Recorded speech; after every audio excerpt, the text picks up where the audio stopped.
Before the memes.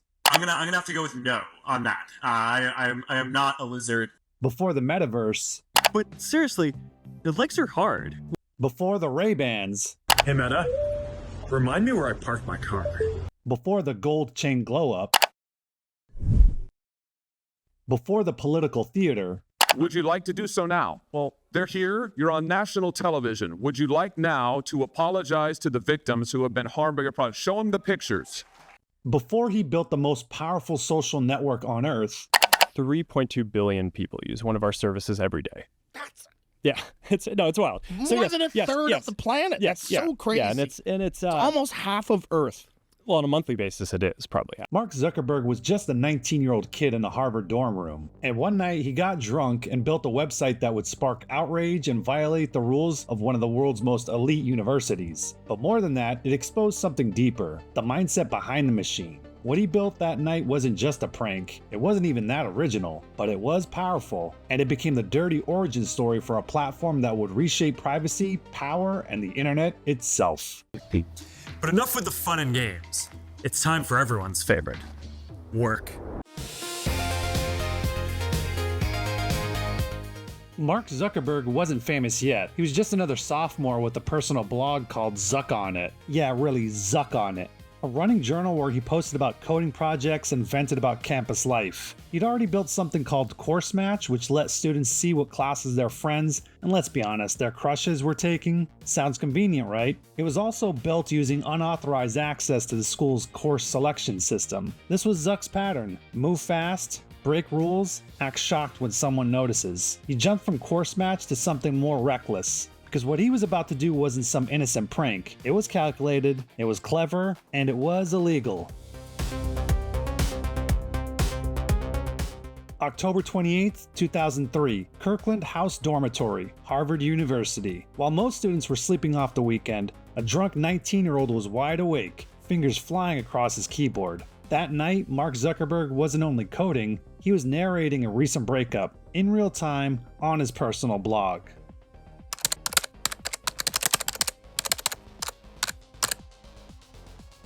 Not exactly subtle. Then came his next experiment. He stole photos from Harvard's student directories, and he was going to turn them into a game, a comparison tool. No consent, no warning, just students' faces turned into content. Welcome to Face Mash, Harvard's first unauthorized digital beauty contest. Zuckerberg had hacked into the university's directories, stole student ID photos, and used them to build the site. 2 student photos popped up side by side. You clicked on the one you thought was hotter. That was it. The interface was simple. 2 faces, 1 vote, click, next, repeat. No context, no consent. Just your face in a browser window, ranked by strangers. The site kept score, automatically calculating who was hot and who wasn't. Everyone was fair game. Zuckerberg didn't invent the idea, he ripped it off from Hot or Not, a viral site from the early 2000s where people voluntarily uploaded their photos to be rated by the public. Shallow? Sure. A little gross? Definitely. But at least you chose to be there. Face Mash? You didn't exactly get a choice. He ditched the voluntary part and used stolen images. No opt-in, no warning, just your face on a screen waiting to be judged. It was crude, it was objectifying, and Harvard students were addicted. Within hours, 450 people visited and cast over 22,000 votes. But this wasn't just some dorm room distraction. These rankings weren't private, they were public. Your looks, your desirability, your place in the social food chain, all reduced to a number and stacked against your peers. The campus turned into a digital coliseum, and everyone was a contestant, especially women. For many, it felt like being dragged into a creepy, humiliating tournament they never signed up for. Their images, their bodies, their worth turned into entertainment. Because even though the site was toxic, it revealed something ugly and undeniable. People liked it. Not because it was right, but because it scratched a primal itch. Insecurity, vanity, social status, all bundled into one glitchy .edu webpage. Face Mash didn't create judgment culture, it just gave it a scoreboard.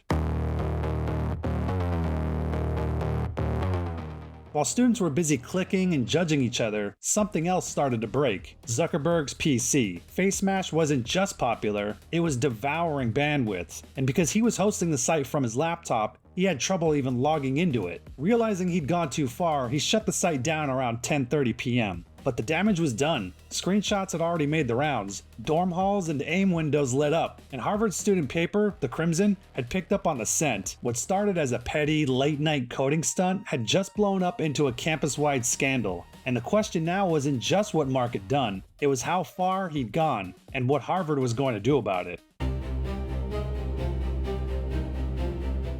The Harvard Crimson didn't waste time. This was no prank. It was a full-blown tech scandal at one of the most elite universities on Earth. For a student newspaper, this was front-page gold. Reporters hit the ground fast, interviewing students who suddenly found their faces on a website they'd never signed up for. The reactions? Shock, anger, embarrassment, and weirdly, a little curious. Some students admitted they couldn't stop checking their rankings. Others were horrified to learn that they were even on the site. A few of them kind of flattered. But the real jaw-dropper came when the Crimson started digging into the how. They weren't just after the gossip. What they uncovered was a calculated breach. Scripts that bypass security, scrape directories, house data from multiple residential sites. It was precise, it was deliberate, and it was serious. The Crimson's reporting broke it down. How many photos were taken, which houses were hit, how deep the breach went.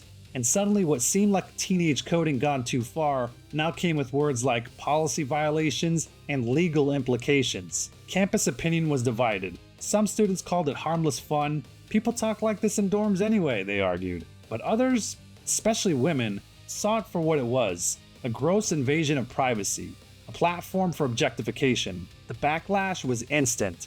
University phone lines lit up. Women's groups demanded answers. So did parents, and even alumni. All of it sparked by one website, on one laptop, from one kid. Zuckerberg was summoned by the administrative board, the university's version of a disciplinary firing squad. He wasn't just some kid who built a weird website anymore. He was now at the center of a full-blown campus firestorm, and Harvard wasn't about to let this one slide. He was facing serious charges: security breaches, copyright violations, privacy invasions. Each one of those could get him expelled. The kid who'd one day build the world's most powerful social network was now in trouble for doing the exact same thing, without permission. He connected to his classmates, alright, just not in the way anyone wanted. In an interview with the Harvard Crimson, Zuckerberg tried to explain it away. Issues about violating people's privacy don't seem to be surmountable, as if privacy was just some annoying bug he hadn't quite debugged yet. He also admitted some parts were still a little sketchy. Yeah, no kidding. You could already see the pattern forming. Build fast, ask for forgiveness, blame the fallout, not the system. He didn't just break rules, he treated them like guidelines, and what happened next would decide everything. The board reviewed the digital mess he made and decided to show a little mercy. Yes, they slapped him with probation. Yes, they issued disciplinary action, but they also saw what was hard to ignore. The kid had talent. So instead of becoming Harvard's cautionary tale, Mark Zuckerberg stayed enrolled. Face Smash was dead, but the coder behind it, still in the game. And here's the thing, Zuckerberg did learn something from all of this. Not humility, not empathy, but insight. He realized people wanted to connect online. Even if it came through something as gross as ranking classmates' faces, that hunger for connection, it was real and powerful. Face Smash had crossed every line. No consent, no control, no humanity. But the core idea? That had potential. A platform where people could share who they were, voluntarily, on their terms. And he was already thinking about the next step. February 2004. Just 3 months after the Face Smash debacle, Mark Zuckerberg was back online. He launched thefacebook.com. This time, users opted in. They created their own profiles, uploaded their own photos, and shared what they wanted to share. No more scraping student directories, no more gotcha hacks, just a clean platform where students could present themselves to the world, digitally, on their own terms. At least, that was the pitch. But let's not pretend Face Smash didn't have its fingerprints all over this thing, because deep in Facebook's DNA were the same instincts: comparison, judgment, status. The desire to be seen, liked, ranked, only now it was dressed up in friend requests and profile pages instead of side-by-side photo battles. The difference? This time it felt socially acceptable, and it worked fast. Within 24 hours, 1,200 Harvard students had signed up. Within a month, over half the undergrad population was on the site. The appetite was real, and Zuckerberg was feeding it. A few months after launching the Facebook, Zuckerberg bragged in a private chat with a friend about how easily people gave him their personal info. I have over 4,000 emails, pictures, addresses. People just submitted it. I don't know why. They trust me. Dumb f***. That mindset, it never went away. It just matured into privacy policies that no one reads, and the default settings that quietly collect everything, into addictive interfaces that make it easier to share than to stop, into something that would shape culture, shift elections, and quietly rewire society. All built on that same insight he learned back in that dorm room. People will hand over anything, as long as you don't make them think about it. But as the Facebook grew, so did the tension. Almost immediately, the lawsuits started. Arguments over credit, ownership, betrayal. Eduardo Saverin, Facebook's co-founder, got pushed out. The Winklevoss twins were suing, and their classmate Divya Narendra, claiming Zuckerberg had stolen their idea, Connect You, a social platform for Harvard students. They had hired Zuckerberg to help code it. Instead, he stalled development while quietly building the Facebook behind their backs. By the time they realized what happened, the Facebook had already launched and was exploding across campus. And then things took a darker turn.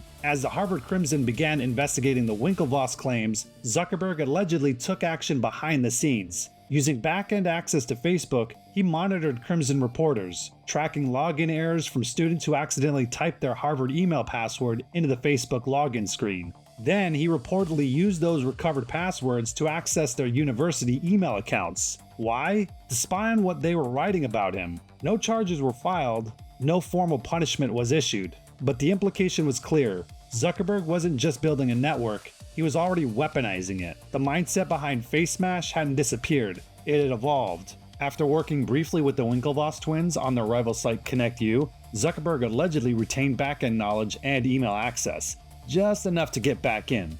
Then he used it to create a fake profile for Cameron Winklevoss and filled it with racist quotes and sexual obscenities. It was total sabotage. But this wasn't about ethics, this was about winning. Because in Silicon Valley, first mover beats first idea. And then came guys like Sean Parker and Peter Thiel. They looked at what Zuckerberg had built and poured gasoline on it. This wasn't just some Harvard thing, this was the next big thing. And they were right.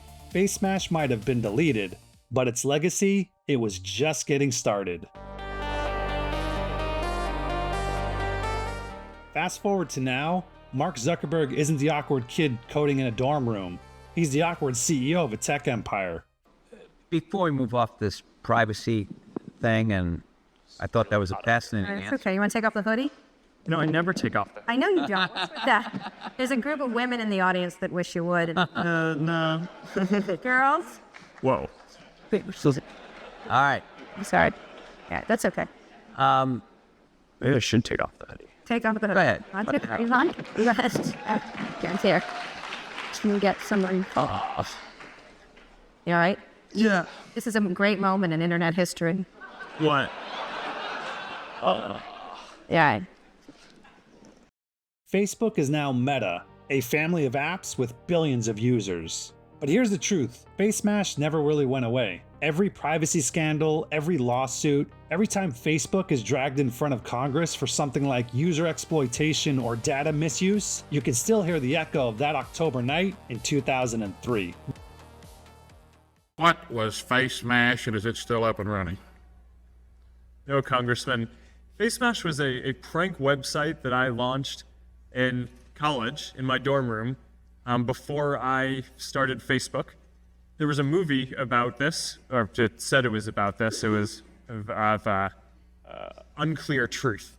And the claim that FaceMash was somehow connected to the development of Facebook, it isn't. It wasn't. Just coincidental. The timing was the same, right? Just coincidental. It was in 2003. Okay. I took it down, and it actually has nothing to do with You Facebook. put up pictures of two women and decide which one was the better, more attractive of the two. Is that right? Congressman, that is an accurate description of the prank website that I made when I was a sophomore. But from that beginning. But if you look closely, the skeleton of Face Smash is baked into Facebook's foundation. The judgmental mechanics that once ranked students, they're now likes, reactions, and algorithmic engagement scores. The scraping of student photos, now it's full-scale data mining of your photos, clicks, likes, and habits. The desire to reduce people to numbers, well, that's the entire ad model. Face Smash turned people into entertainment. Facebook turned them into product. Mark Zuckerberg didn't learn from Face Smash, he perfected it. The problem wasn't that he stole photos, it was what he discovered in the process. There's a lot of power in almost asking permission, and letting people choose to give away their data even when they don't understand what they're giving up. The script never changed, just the scale. We click I agree when we don't even know what we're agreeing to. We give access to our faces, our friends, our habits, our location, and the system grows stronger. Face Smash wasn't a mistake, it was a prototype, and the world we live in still runs on its code.